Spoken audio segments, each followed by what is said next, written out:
Sunil Gavaskar already एक बहुत बड़ा नाम है, उन्होंने कुछ सोच के ये चीज़ बोली होगी, बट मेरे पर्सपेक्टिव से अगर आप देखें तो रोहित शर्मा को कप्तान जरूर बनना चाहिए। ये सब इसलिए भी हो रहा है क्योंकि गौतम गंभीर एक इंडियन टीम क्रिएट नहीं करना चाह रहे हैं, वो एक केकेआर टीम क्रिएट करना चाह रहे हैं। मेरे हिसाब से बहुत खराब क्रिकेट यहाँ पे विराट कोहली से एंड इवन रोहित शर्मा से। रोहित शर्मा तो मुझे लग रहा है बहुत केयरलेस हो गए हैं, हमने डोमिनेट किया है उस तरीके से, विरोधी टीमों को हमने घर पे बुलाया है, हमने रैंक टर्नर्स बनाए हैं और उस रैंक टर्नर्स पे हमने उनको गिरा के मारा है, लेकिन इस बार हम खुद गिर गए। दी जीजी एरा, जिसको लेकर क्रिकेट दिग्गज हो या फिर भारतीय क्रिकेट फैंस, सभी इतने ज्यादा एक्साइटेड थे। सभी कह रहे थे कि जब जीजी आएंगे तो क्रिकेट दौर बदल जाएगा, भारतीय क्रिकेट टीम अलग ऊंचाइयों पे पहुंच जाएगा। हो कुछ ऐसा ही रहा है, अलग ऊंचाइयों पे पहुंच रहा है, लेकिन अलग तरीके से। जहां 90 साल से भारतीय टीम 3 मैचों की टेस्ट सीरीज में कभी भी क्लीन स्वीप नहीं हुई थी, इस एरा में वो भी हो गया। 27 साल से श्रीलंका से ओडीआई सीरीज नहीं हारी थी, वो भी इस एरा में हो गया। 12 साल से अपने घर में कोई भी टेस्ट सीरीज भारतीय टीम नहीं हारी थी, वो भी इस एरा में हो गया। तो आज जीजी के बारे में यानी गौतम गंभीर के बारे में, बीजीटी, वर्ल्ड टेस्ट चैंपियनशिप, सभी के बारे में बात करने के लिए मेरे साथ जुड़ चुके हैं रवि। तो रवि, इंडिया वर्सेस न्यूजीलैंड अगर हम मुकाबलों की बात करें जो टेस्ट सीरीज अभी हुई है, क्या कुछ आपका उस पर कहना है? आखिर कहाँ भारतीय टीम से गलतियां हुई हैं? देखो, गलतियों की बात तो मैं नहीं करूंगा, लेकिन बहुत सारी गलतियों में टीम इंडिया ने थोड़ी सी सही चीज़ की है, ये मैं कह सकता हूँ। यानी कि ब्लंडर्स टीम इंडिया ने बहुत ज़्यादा किए और शायद यही वजह थी, यही ब्लंडर्स एक बहुत बड़ी वजह थी कि इंडिया 3-0 से अपने घर में क्लीन स्वीप हुई है। और ये बहुत बड़ी बात है, मैं आपको बता रहा हूँ अंजलि। मतलब मैंने नहीं सोचा था जब से मैं क्रिकेट देख रहा हूँ कि कोई टीम इंडिया में आएगी, और इंडिया जिस तरीके की डोमिनेशन से पिछले कई सालों से आपने बताया शुरू में कि भाई 12 साल से हम घर में नहीं आ रहे हैं यार, हमने खेला है उस तरीके से, हमने डोमिनेट किया है उस तरीके से, विरोधी टीमों को हमने घर पे बुलाया है, हमने रैंक टर्नर्स बनाए हैं और उस रैंक टर्नर्स पे हमने उनको गिरा के मारा है, लेकिन इस बार हम खुद गिर गए। कुछ अलग ही इस वक्त हम देख रहे हैं। मतलब देखिए, जब मैं ये नहीं कहूंगी कि रोहित शर्मा एक अच्छे कैप्टन नहीं है, बिल्कुल ये चीज बोलना बिल्कुल गलत होगा, क्योंकि उन्हीं की कैप्टनसी में इस साल भारत ने T20 वर्ल्ड कप जीता है ना। लेकिन कहीं ना कहीं गलतियां कहीं तो हो रही हैं। आप विराट के एरा में आप घर में होम सीरीज नहीं हारे थे, होम टेस्ट सीरीज नहीं हारे थे, और वो जो अग्रेशन टीम में उस वक्त दिखता था ना, वो कुछ अलग अग्रेशन था। आज वो टीम में वो लड़ने की जो रेस होती है ना, वो खत्म दिख रही है। मैं समझ रहा हूँ आप क्या कहना चाह रही है, लेकिन एक फैक्ट ये है कि कप्तानी में गलतियां तो हुई, गलतियां हुई हैं और बहुत बड़ी बड़ी गलतियां हुई हैं। हम इसी सीरीज की बात करें न्यूजीलैंड की, तो पहला test match Bengaluru test match, Bengaluru के ग्राउंड पे पहले बल्लेबाजी करने का निर्णय ओवरकास्ट कंडीशंस में, और सामने जब आपको पता है कि न्यूजीलैंड के सीमर्स हर बार आपकी मतलब बगिया उगेड़ के चले जाते हैं, इसके बावजूद भी आपने पहले बल्लेबाजी करने का निर्णय लिया, और ऊपर से इंडिया के बैटर्स ने जिस तरीके से केयरलेस अप्रोच दिखाई है ना वहाँ पे, आपको पता होना चाहिए कि जब ओवरकास्ट कंडीशंस होती है, पहले सेशन यार इतनी तो हमको समझ है, जिसने क्रिकेट नहीं खेला सिर्फ देख देख के चीजों को समझा है कि फर्स्ट सेशन आपको संभल के खेलना है। एंड टेस्ट ऐसे नहीं है कि T20 है या ओडीआई है कि आप एक इनिंग खेलोगे तो बस हो गया। आपको टेस्ट मैच खेलना है, 5 दिन का माना जाता है टेस्ट मुकाबला यहाँ पर कोई भी, उसमें आप पहले ही दिन इतना गलत डिसीजन लोगे तो हर इनिंग में वो आपको अफेक्ट करेगा ना। बिल्कुल। अब इस सीरीज की जो हम बात करें 3-0 की, इसमें वहीं पे शुरुआत हो गई थी टीम इंडिया के गिरने की। फर्स्ट सेशन में ही team India almost all out हो चुकी थी, 46 रन पे आउट हुई, पूरी दुनिया ने मजाक बनाया।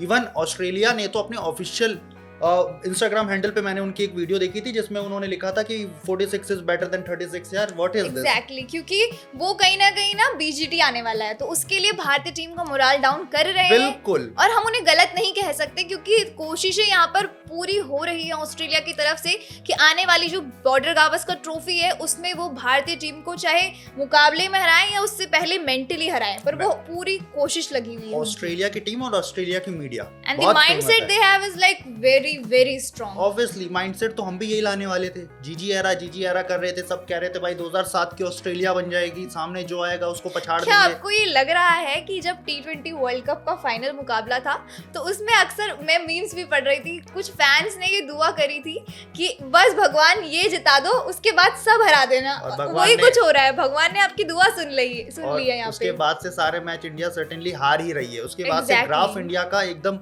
मतलब बहुत ही खराब डायरेक्शन में वाई एक्सेस की तरफ जाता हुआ मुझे दिख रहा है, वो भी नेगेटिव साइड में। अब देखिए, हम बात करें सेकंड अब टेस्ट पे आते हैं, पुणे टेस्ट, वहां पे भी टीम इंडिया ने कुछ ज्यादा अच्छी परफॉर्मेंस की नहीं है। हमने अपने स्क्वाड के अंदर बहुत अच्छे अच्छे डोमेस्टिक बल्लेबाजों को रखा हुआ है नाम के लिए। आपके पास सरफराज है, आपके पास ऋषभ पंत है, रोहित शर्मा, विराट कोहली, सीनियर प्लेयर्स के ऊपर तो आप बात कर लो तो इंडिया में ऐसा लगता है कि भाई आप कोई जुर्म कर रहे हो। अगर आपने क्रिटिसिज्म कर दी रोहित शर्मा, विराट कोहली की, देखिए आप क्रिकेट के फैन हैं, आपकी वजह से क्रिकेट चलता है, आपकी क्रिटिसिज्म को मैटर करना चाहिए, आपको क्रिटिसाइज करना चाहिए। देखिए, अगर आप सपोर्ट करते हैं तो आपके पास राइट है कि आप क्रिटिसाइज करें, और मेरे हिसाब से बहुत खराब क्रिकेट यहाँ पे विराट कोहली से एंड इवन रोहित शर्मा से। रोहित शर्मा तो मुझे लग रहा है बहुत केयरलेस हो गए हैं, ऐसा लगता है। प्रॉब्लम इज ना कि यहाँ पर एक्सपेक्टेशंस हैं वो उनसे थी। अगर हम किसी से एक्सपेक्टेशंस रखते हैं और वो उस एक्सपेक्टेशंस पे खड़ा नहीं उतरता है तो वो बुरा लगता है फैंस को। तो उसमें आप ये नहीं कहोगे कि आप ट्रोल कर रहे हो, इट्स लाइक कि आप उनसे एक्सपेक्ट कर रहे थे कि वो अच्छा परफॉर्म करेंगे। और रही बात यहाँ पर सरफराज खान की, ऋषभ पंत की या शुभमन गिल की, मैं ये जरूर कहूंगी कि ऋषभ पंत ने बहुत एफर्ट्स डाले हैं। इस पूरे टेस्ट सीरीज में भारत की ओर से हाईएस्ट स्कोरर भी वो रहे। एक्सपेक्टेशंस उनसे, शुभमन गिल से इतनी इसलिए नहीं लगाई जाती है क्योंकि वो सीनियर खिलाड़ी नहीं है। अब दबाव में आप कैसा खेल रहे हैं वो सिर्फ एक सीनियर खिलाड़ी पे आप देख सकते हैं ना। देखिए, सीनियर प्लेयर होने का दायित्व है आपके ऊपर। आप जब तक टीम में हैं तब तक तो आपके ऊपर सर्टेनली एक प्रेशर रहेगा ही, एक बैच रहेगा ही। और चलिए, सीनियर प्लेयर अगर आप ना होते हैं ना, लेकिन आप भाई टॉप ऑर्डर के तो बैट्समैन हो ना। टॉप ऑर्डर का क्या काम होता है? आपके पास शुरू के 30 ओवर्स होते हैं, 25 ओवर्स होते हैं, आपके पास नई गेंद होती है। आपका बस इतना रोल होता है कि भाई आपको खेल खेल के उस नई गेंद को पुराना करना है। विराट कोहली नंबर 3 पे भी खेलने के लिए आए, उन्होंने खुद को प्रमोट किया और काफी अप्रिसिएशन भी मिली, लेकिन फिर अजीबोगरीब तरीके से आउट हो जाना। मिचेल सेंटनर की फुल टॉस गेंद पर even Mitchell Santner was shocked कि यार ये कैसे हो गया। विराट कोहली फुल टॉस गेंद पे कैसे आउट हो सकता है? मतलब आप या तो आपका फॉर्म खराब हो गया है या तो फिर आपका करियर खराब हो गया है, ऑलमोस्ट खत्म हो गया है। इससे ज्यादा मैं कुछ नहीं कह सकता विराट। जब गौतम गंभीर की यहाँ पर कोचिंग की बात आ रही है, गौतम गंभीर की कोचिंग की बात करें, एक्सपेक्टेशंस बहुत हाई थी, बहुत ज्यादा हाई थी।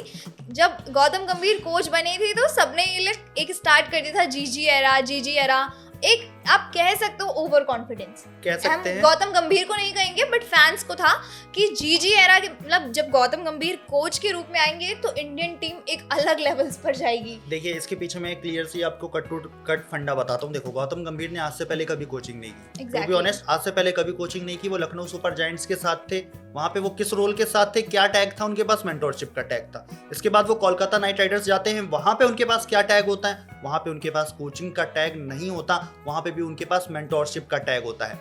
लेकिन उसी मेंटोरशिप के टैग के दम पे उनको टीम इंडिया में एज अ कोच एंट्री मिलती है। लेकिन पिछले जितने समय में जो भी चीजें घटी है, मैंने तो भाई गौतम गंभीर को एज अ कोच स्टैंड लेते हुए अभी तक नहीं देखा है। मैंने गौतम गंभीर को कभी टेलीविजन पे कैमरे के सामने ऐसा नहीं देखा कि बहुत हैरान परेशान हो, खिलाड़ियों से जाके बात कर रहे हो, बहुत कुछ ऐसा डिसीजन लिया हो। मतलब ये क्या हो रहा है? जब आप कोच हो आपको जिम्मेदारी लेनी चाहिए यार। अभी कुछ समय पहले मैं एक वीडियो देख रहा था, उसमें ये बोला जा रहा था कि यार इस समय टीम इंडिया का बैटिंग कोच कौन है? 2 असिस्टेंट कोच, आप गूगल करके चेक कर दो। अब आप ये जब चीज कह रहे हैं कोचिंग वाली बात की, तो सबका आधों को मानना ये भी है, मैं पढ़ रही थी कि ये सब इसलिए भी हो रहा है क्योंकि गौतम गंभीर एक इंडियन टीम क्रिएट नहीं करना चाह रहे हैं, वो एक केकेआर टीम क्रिएट करना चाह रहे हैं। कह सकते हैं। अब जिस हिसाब से अब आप कोचिंग स्टाफ में देखिए तो आपको लगता है वो इंडियन टीम के कोई कोचिंग का स्टाफ, ऐसे लगता है केकेआर का कोचिंग स्टाफ है। इसमें टी दिलीप को छोड़ दे, टी दिलीप एक पुराने जो कोच है उनको रिटेन किया गया है, फील्डिंग कोच है इंडिया के। इसके बावजूद जितने भी मेंबर को इसमें ऐड किया गया है उनका कहीं ना कहीं गौतम गंभीर से कुछ ना कुछ कनेक्शन है। इवन इट इज मॉर्कल की बात कर लीजिए, हालांकि वो केकेआर के एक्स प्लेयर हैं, लेकिन जब यहाँ पर लखनऊ सुपर जायंट्स के ये मेंटोर रहे थे गौतम गंभीर, तब वो भी तो लखनऊ सुपर जायंट्स का हिस्सा थे। तो देखिए, इसके ऊपर ज्यादा टिप्पणी तो मैं नहीं करूंगा, लेकिन हाँ, गौतम गंभीर को एक्सपीरियंस नहीं है कोचिंग का, और ये साफ तौर पर इस समय दिख रहा है जब इंटरनेशनल लेवल पे टीम इंडिया बिखरती हुई नजर आ रही है। और आप एक, मुझे इस डिस्कशन से पहले भी एक बात बता रहे थे मेंटोर वाली, MS धोनी को लेकर। देखिए, mentorship is not all about coaching. अगर आप अच्छे मेंटोर है, इसका मतलब ये नहीं कि आप एक अच्छे कोच भी बन सके। देखिए, साल 2021 का world cup, T20 world cup, MS Dhoni को इंडिया अपना मेंटोर बनाकर लेकर गई थी। मतलब सोचिए कितना बड़ा नाम महेंद्र सिंह धोनी, लेकिन उस विश्व कप में इतना खराब प्रदर्शन की टीम इंडिया सेमीफाइनल सामने पाकिस्तान से भारत को हारते हुए, पाकिस्तान से हारे 10 विकेट से, इंडिया सेमीफाइनल में क्वालीफाई नहीं की बॉस। मतलब वही, ये सोचिए कितनी बड़ी बात है। और धोनी ये सब अपनी आंखों के सामने देख रहे थे।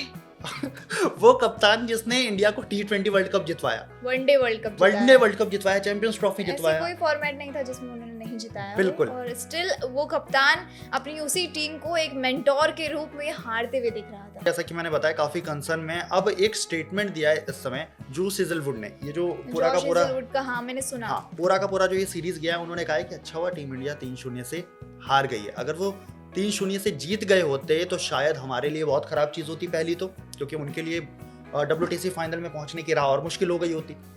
और अगर इंडिया जीत गई होती तो इंडिया की कॉन्फिडेंस और ज्यादा हाइप पे होती, जो कि इस समय नहीं है। अभी इंडिया अगर यहाँ से बॉर्डर गावस्कर ट्रॉफी के लिए जाएगी तो इंडिया स्ट्रगल करेगी, इंडिया फील करेगी कि हाँ भाई हम स्ट्रगल करके आ रहे हैं, हम परेशानी में इस समय, जीतना हमारे लिए लास्ट ऑप्शन है। मुझे ऐसा पर्सनली लगता है कि लेकिन इंडिया के पास एक बहुत अच्छा मौका भी है। आप देखिए ना कि अचानक से पाकिस्तान की तरह आपके डाउनफॉल की बातें होने लगी हैं, तो आपके पास बीजेटी एक बहुत बड़ा मौका है सभी को गलत साबित करने का। विराट कोहली हो गए, रोहित शर्मा हो गए, सबके पास मौका है एक और बार खुद को प्रूव करने का और बीजेटी जीत के वर्ल्ड टेस्ट चैंपियनशिप के फाइनल में जाने का। इसको लेकर सुनील गावस्कर जी ने तो ऑलरेडी कह ही दिया है कि भाई 4-0 होना या फिर 4-1 की भी स्कोर लाइन छोड़िए, 3-2 की भी स्कोर लाइन होना ऑलमोस्ट इम्पॉसिबल, असंभव लग रहा है इस वक्त। लेकिन अगर इंडिया करती है, all heads off to them, बहुत अच्छी बात है। लेकिन उसके लिए अभी तो भाई कोई भी एक्सपेक्टेशन, मैंने कहा था कोई उम्मीद मत लगाओ, अभी तो कोई उम्मीद मत लगाओ। हाँ अगर वो चीज आता है सामने से तो वो रख लो, लेकिन उम्मीद मत लगाओ। मुझे नहीं लगता कि आखिरी मुकाबले तक भी आपको कोई उम्मीद लगानी चाहिए। रिकी पॉन्टिंग का एक इंटरव्यू था, उसके अंदर उन्होंने बात की, उन्होंने कहा कि ये एक 3-1 वाला हो सकता है बॉर्डर गावस्कर ट्रॉफी, इससे ज़्यादा उन्होंने कुछ नहीं कहा। उन्होंने कहा कि टीम इंडिया की बॉलिंग लाइनअप काफ़ी वीक इस समय दिखाई दे रही है। क्यों? क्योंकि मोहम्मद शमी की भी एब्सेंस है। मोहम्मद शमी को लेकर के बहुत पहले मुझे याद है जब जयशाह थे, उन्होंने कहा था कि हम पूरी कोशिश कर रहे हैं कि मोहम्मद शमी जल्दी से रिहाब करें और उनको भेजा जाए बॉर्डर गावस्कर ट्रॉफी के लिए, बट ऐसा तो कुछ नहीं हो पाया। और यहाँ पर एक सुनील गावस्कर जी जो हैं यहाँ पर भारत के पूर्व क्रिकेटर, उन्होंने भी एक चीज़ को लेकर सवाल उठाए थे और खुद ही उन्होंने अपना ओपिनियन भी रखा था। जैसे कि आप हम ही सभी जानते हैं कि बॉर्डर गावस्कर ट्रॉफी जो है उसके शुरुआती 2 मुकाबले शायद रोहित शर्मा नहीं खेलेंगे। एंड कैप्टनसी की बात आ रही है तो वो जसप्रीत बुमराह को देने की बात आ रही है कि जसप्रीत बुमराह कैप्टनसी करेंगे शुरुआती 2 मुकाबलों में। बट गावस्कर ने ये कहा है कि उनका मानना है कि अगर यहाँ पर पहले 2 मुकाबलों में जसप्रीत बुमराह कैप्टनसी करते हैं तो फिर पूरी बीजेटी में बुमराह को ही कैप्टनसी करनी चाहिए, रोहित को नहीं करनी चाहिए, क्योंकि ये चीज़ जो है बुमराह के लिए खराब हो जाएगी अगर पहले यहाँ पर रोहित कैप्टन वो बुमराह कैप्टनसी करते हैं और बाद में रोहित करते हैं। नहीं, ऐसा मुझे तो नहीं लगता है। सुनील गावस्कर ऑलरेडी एक बहुत बड़ा नाम है, उन्होंने कुछ सोच के ये चीज़ बोली होगी। बट मेरे पर्सपेक्टिव से अगर आप देखें तो रोहित शर्मा को कप्तान ज़रूर बनना चाहिए, क्योंकि जसप्रीत बुमराह ज़रूर एक अच्छे कप्तानी के चॉइस हो सकते हैं, लेकिन अभी तक उन्होंने full time as a captain मैंने उनको ज़्यादा देखा नहीं है। एक मुझे याद है इंग्लैंड का वो टेस्ट मैच जहां उन्होंने कप्तानी की, इसके अलावा एक आयरलैंड की सीरीज़ थी जब वो वापसी कर रहे थे अपनी इंजरी से। और आपको क्या कहीं ना कहीं ये चीज़ लग रही है, चाहे इंडिया वर्सेस न्यूजीलैंड की बात करें, चाहे आने वाली बॉर्डर गावस्कर ट्रॉफी की बात करें, कि वो पुजारा और वो रहाणे की कमी यहाँ पर जो है कमी लग रही है भारतीय टीम के अंदर। मुझे याद है जब टीम इंडिया ने अपनी स्क्वाड का अनाउंसमेंट किया था, उसके बाद ट्विटर पे रहाणे और पुजारा जो है वो ट्रेंड करने लगे थे। तो ऑब्वियसली देखिए टीम इंडिया के स्कीम ऑफ थिंग्स में अब ये दोनों खिलाड़ी नहीं है। जितने भी फैंस हैं, हम हैं, हाँ हमारे दिल के अंदर एक स्पेशल जगह वो रखते हैं, जुड़े होते हैं, क्योंकि एक वक्त ऐसा था कि अगर इंडियन टीम की टेस्ट में कोई बैकबोन जिसे कहते थे ना, वो पुजारा और रहाणे ही थे। हाँ, पुजारा और रहाणे की हम बात कर रहे हैं तो भाई मुझे याद आता है वो गाबा वाली सीरीज जो हमने जाके फतेह की थी ऑस्ट्रेलिया के अंदर, ऑस्ट्रेलिया को हराया था, उनका घमंड तोड़ा था गाबा का। वो एक अलग ही इमोशनल, आज भी जब उस मैच के हाइलाइट्स देखो या कोई भी जो इंस्टा पे शॉट्स आते हैं, गूज़बम्स आते हैं उसको देख के कि यार क्या सीरीज थी वो, और जिस तरीके की जीत वहां पर ऋषभ पंत, वहां पर एक बहुत ही अंडररेटेड प्लेयर का नाम नहीं लूंगी, अंडररेटेड प्लेयर नहीं है लेकिन उस सीरीज में उनका उतना नाम नहीं आया, वो है शुभमन गिल। काफी अच्छा प्रदर्शन किया था, बट नाम अक्सर मैं ये नहीं कहूंगी कि ऋषभ पंत ने नहीं किया, ऋषभ पंत ने बहुत अच्छा परफॉर्म किया और उस जीत के वो हकदार थे, लेकिन शुभमन गिल को कहीं ना कहीं उतना मुझे लगता है कि उस टाइम पे भले उनको अप्रिसिएशन ना मिला हो, लेकिन आने वाले समय में इंडियन क्रिकेट के अंदर जितना नाम उनका होगा वो मुझे नहीं लगता किसी और का होने वाला है। पुजारा और रहाणे की कमी जो है ना वो टीम में दिख रही है, जिससे जब वो लड़खड़ाती है ना टीम वहां पर। हाँ, तो जैसा मैंने बताया कि वो उस वाली सीरीज में उन्होंने बहुत चोटें खाई थी, उन्होंने बहुत प्रॉब्लम्स फेस किए, बहुत सारे इश्यूज थे, इसके बावजूद भी उन्होंने खुद को बैक किया, Ajinkya Rahane as a captain हमको दिखाई दिया कि तब कितने मैच्योर है, कितनी मैच्योरिटी के साथ उन्होंने टीम को हैंडल किया। टीम इंडिया के सारे प्लेयर यूटिलाइज हो चुके थे, इवन कि नेट्स बॉलर को प्लेइंग 11 में खिलाया जा रहा था। टी नटराजन को इंडिया की तरफ से टेस्ट कैप दे दी गई थी। बहुत सारी मुश्किलें थी, लेकिन इसके बावजूद भी टीम इंडिया ने खुद को कह सकते हैं एक यूनाइट करके रखा। अजिंक्य रहाणे ने शानदार कैप्टनसी की, चेतेश्वर पुजारा की वो फाइटिंग स्पिरिट हम नहीं भूल सकते, हम कह सकते हैं ऋषभ पंत की वो नॉक नहीं भूल सकते, सबकी ऑल इन वन ये एक एफर्ट था। और ज़रूर एक्सपेक्ट करूंगा मैं टीम इंडिया से कि आने वाले बॉर्डर गावस्कर ट्रॉफी में भी इसी तरीके की कुछ हमको फॉर्म दिखाई दे। रोहित शर्मा, विराट कोहली, जितने भी सीनियर प्लेयर्स हैं वो बढ़िया तरीके से अपना काम करें एंड बाकी let's hope for the best. चलिए रवि, आज के इस डिस्कशन को हम यहीं पर ख़त्म करते हैं और अब हम यही एक्सपेक्ट करेंगे इंडियन टीम से कि एक बहुत बड़ा कमबैक हमें भारतीय टीम से देखने को मिले। बॉर्डर गावस्कर ट्रॉफी में यहाँ पर भारतीय टीम ऑस्ट्रेलिया में जाके उन्हें हरा कर आए और वर्ल्ड टेस्ट चैंपियनशिप के फाइनल में सभी भारतीय फैंस को खेलती हुई नजर आए। आपकी इस पर क्या राय है कमेंट सेक्शन में ज़रूर बताइएगा और ऐसी और भी डिस्कशंस के लिए देखते रहिए क्रिकेट केसरी।